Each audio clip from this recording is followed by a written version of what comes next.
जय हिंद दोस्तों। बहुत बहुत स्वागत है आपका फिर से एक नया एजुकेशनल वीडियो में। आज के क्लास में हम सीखेंगे टैली प्राइम में जर्नल एंट्री करना। दोस्तों ये वीडियो काफ़ी इंपॉर्टेंट है, इसे इंड तक आप ज़रूर देखें। मेरे पास कुछ क्वेश्चन है जिसे हम टैली प्राइम में सोल्व करके आपको बताएंगे कि ये क्वेश्चन टैली प्राइम में हम कैसे सॉर्ट आउट करेंगे। सबसे पहला क्वेश्चन है बिजनेस स्टार्ट 5000, 5000 से एक बिजनेस स्टार्ट किया जा रहा है जिसकी एंट्री मुझे टैली प्राइम में करनी है। तो हम टैली प्राइम को यहाँ से ऑन कर लेते हैं और एजुकेशनल मोड में जाकर के एक कंपनी हम यहाँ से बना लेते हैं। दोस्तों कंपनी बनाने के लिए हमें क्रिएट कंपनी में जाना है और बिल्कुल फ्रेश तरीके का एक नया कंपनी हम बना रहे हैं। अगर आप नए हैं तो यहाँ से देख भी सकते हैं कि कंपनी का एड्रेस DEO हम देवरिया डाल लेते हैं और स्टेट हम यहाँ से बिहार सेलेक्ट कर लेते हैं और एक्सेप्ट कर लेते हैं और कोई एंट्री हम नहीं करते हैं। इस तरह का इंटरफेस आएगा तो Ctrl+A बटन से आप इसे सेव कर लीजिएगा और आप ऐसे टैली के इस फॉर्मेट में आ जाइएगा। उसके बाद आपको जो एंट्री करना है वो एंट्री सब वाउचर में करना होता है, ट्रांजेक्शन में। तो यहाँ पे आपको एक वाउचर ऑप्शन दिखाई देगा, आपको यहाँ पे क्लिक करना है। तो सबसे पहले पेमेंट खुलता है, लेकिन जो पहला क्वेश्चन है वो क्वेश्चन रिसिप्ट में बनता है। तो हम यहाँ से रिसिप्ट बटन पे क्लिक करते हैं क्योंकि बिजनेस स्टार्ट हो रहा है 5000 से। तो बिजनेस स्टार्ट करने की जो एंट्री होती है वो रिसिप्ट में होती है। तो हम टैली प्राइम में रिसिप्ट ओपन कर लेंगे। यहाँ से रिसिप्ट यहाँ पे ओपन हो जाएगा, नंबर शो करेगा। सबसे पहले क्रेडिट पूछेगा, तो क्रेडिट में होगा कैपिटल। तो कैपिटल यहाँ पे कहीं लिस्ट में नहीं दिख रहा है तो हम क्रिएट बटन पे क्लिक करेंगे और लिखेंगे यहाँ पे कैपिटल। कैपिटल जो है वो अंडर कैपिटल अकाउंट में जाता है, तो अंडर हम इसे कैपिटल अकाउंट में डाल लेंगे और इंटर करेंगे। इंटर करने के बाद हम इसे कर लेंगे एक्सेप्ट। एक्सेप्ट करने के बाद यहाँ से थोड़ी सी स्पेलिंग गलत हो गई है तो हम इसे सुधार लेते हैं, CAPITAL। फिर से हम इसे एक्सेप्ट कर लेते हैं। अमाउंट डाल लेते हैं 5000, इंटर करते हैं और डेबिट में कैश, तो कैश लिस्ट में दिख रहा है तो डेबिट में कैश डालेंगे और इंटर करके एक्सेप्ट कर लेंगे। तो ये मेरी बिजनेस स्टार्ट हो जाती है। अब दूसरा जो क्वेश्चन है वो है रेंट पेड। 500 रुपया रेंट पेड किया जा रहा है, जो रूम रेंट है उसमें 500 रुपया रेंट पेड किया जा रहा है। तो टैली प्राइम को ओपन करेंगे, पेमेंट की एंट्री पेमेंट में होगी तो यहाँ से पेमेंट पे क्लिक करेंगे, पेमेंट ओपन हो जाएगा। अब DR में होगा रेंट, तो लिस्ट में रेंट नहीं दिख रहा है तो हम क्रिएट ऑप्शन में जाएंगे और लिखेंगे रेंट। तो यहाँ पे हम टाइप करेंगे रेंट, अंडर डालेंगे इनडायरेक्ट एक्सपेंसेज में क्योंकि ये खर्चा है तो इसे हम इनडायरेक्ट एक्सपेंसेज में डालेंगे यहाँ से और इंटर करके हम इसे कर लेंगे एक्सेप्ट। अमाउंट डालेंगे 500 रुपीज़ रेंट पेड हो रहा है और ये पेमेंट कैश के रूप में हो रहा है तो यहाँ पे हम कैश डालेंगे और इंटर करके एक्सेप्ट कर लेंगे। तो रेंट पेमेंट की एंट्री हो जाएगी। अगला क्वेश्चन है cash deposited bank. Cash deposited 1000, मतलब डिपॉजिट हो रहा है बैंक में पैसा 1000 रुपया।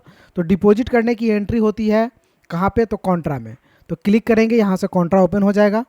अब यहाँ सबसे पहले आपको क्रेडिट पूछा जा रहा है। तो कैश जब भी डिपॉजिट करते हैं तो क्रेडिट में हो जाता है आपका बैंक, क्रेडिट में हो जाएगा आपका क्या चीज़, कैश, और डेबिट में हो जाएगा बैंक। तो क्रेडिट में कैश दिख रहा है, हम कैश डाल लेंगे। अमाउंट डालेंगे 1000, इंटर करेंगे। डेबिट में बैंक डालना है तो बैंक नहीं है तो क्रिएट ऑप्शन में जाएंगे और एक लेजर बनाएंगे बैंक का, BAN के।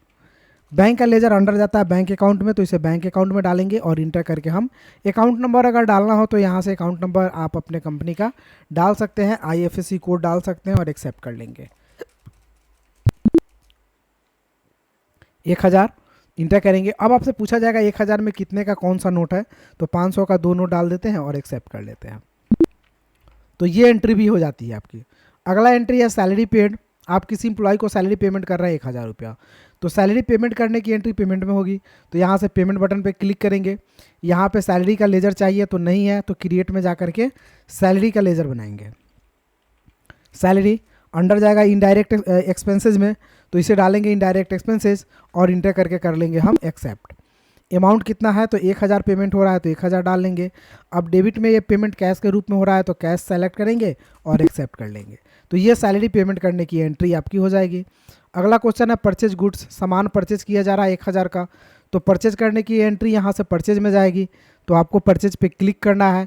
यहाँ पे DRCR लाने के लिए आपको जाना है चेंज मोड पे, एज वाउचर मोड पे क्लिक करके इंटर करना है तो आपको DRCR दिखाई देने लगेगा। सबसे पहले सप्लायर्स इनवॉइस नंबर में 1 डालेंगे, डेट आज का डालेंगे। उसके बाद पहले आपसे क्रेडिट पूछा जाएगा तो क्रेडिट में हम कैश डालेंगे क्योंकि परचेज कैश के रूप में हो रहा है। अमाउंट कितना है, तो 1000 है तो हम 1000 यहाँ पे अमाउंट पुट कर लेंगे। उसके बाद डेबिट में परचेज डालेंगे, तो लिस्ट में कहीं परचेज नहीं दिख रहा है तो क्रिएट में जाएंगे और लिखेंगे परचेज।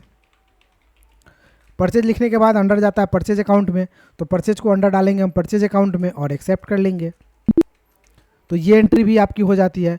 अब अगला क्वेश्चन है वो है आपका सोल्ड गुड्स, सामान बेचा जा रहा है 1200 रुपये का, तो बेचने की एंट्री सेल्स में होगी, तो सेल्स पे क्लिक करेंगे, सेल्स ओपन हो जाएगा। ओपन करने के बाद हम यहाँ पे क्या करेंगे, सेल करने के लिए यहाँ पे डी आर सी आर चाहिए, तो चेंज मोड पे क्लिक करेंगे। क्लिक करने के बाद एज वाउचर मोड पे क्लिक करके इंटर करेंगे, तो ये सेल डी आर सी आर दिखाई देने लगेगा, जिसमें पहले आपसे डेबिट पूछा जाएगा, तो कैश डालेंगे डेबिट में और इंटर करेंगे। इंटर करने के बाद अमाउंट बेचा जा रहा है 1200 का, तो अमाउंट डालेंगे 1200। अब क्रेडिट में सेल का लेजर यहाँ पे डालेंगे हम, तो हम लेजर डालते हैं सेल्स का। सेल्स का लेजर अंडर जाता है सेल्स अकाउंट में, तो यहाँ से सेल अकाउंट को चूज़ करके और इंटर कर लेंगे। इंटर करने के बाद ये सेल अकाउंट आ जाएगा, डी आर में कैश, सी आर में सेल अकाउंट 1200 रुपये और एक्सेप्ट कर लेंगे। तो इस तरह से सारी जर्नल एंट्री मैंने करके आपको एक एक करके बारी बारी से बता दी। लेकिन अभी दो चीज़ और सीखना है इसमें। आपको जर्नल एंट्री में कोई गलत हो जाए तो उसे सुधारेंगे कैसे, या कोई गलत हो जाए तो उसे डिलीट कैसे करेंगे। तो इसके लिए एस्केप बटन से बैक जाएंगे हम गेटवे ऑफ टैली में, यहाँ पे। अब यहाँ पे दिखेगा डिस्प्ले मोर रिपोर्ट्स, यहाँ पे क्लिक करेंगे, उसके बाद दिखेगा डे बुक, तो यहाँ पे जाएंगे और जिस एंट्री में भी चेंजिंग करनी है वहाँ से चेंजिंग कर लेंगे। जैसे दोस्तों मान लिया जाए यहाँ कॉन्ट्रा में चेंज करके हमको 1100 करना है, तो कॉन्ट्रा को सेलेक्ट किए, अमाउंट 1100 कर लिए, तो ये आपका चेंज हो गया। 100 का एक नोट कर लिए और एक्सेप्ट कर लिए। उसी तरह कॉन्ट्रा को मान लिया जाए डिलीटे कर देना हो, तो सेलेक्ट करके ओपन कर लेंगे, ऑल्ट और डी करेंगे, डिलीट आएगा, इंटर कर देंगे, कॉन्ट्रा डिलीट हो गया। तो इस तरह से एंट्री आप डिलीट भी कर सकते हैं। तो दोस्तों अगर वीडियो पसंद आए तो एक लाइक कर दीजिए, और मेरे चैनल पे नए हैं तो घर बैठे कंप्यूटर सीखने के लिए चैनल को जरूर सब्सक्राइब करें। फिर मिलते हैं अगले वीडियो में, तब तक के लिए जय हिंद, आपका दिन शुभ हो। Thank you for watching.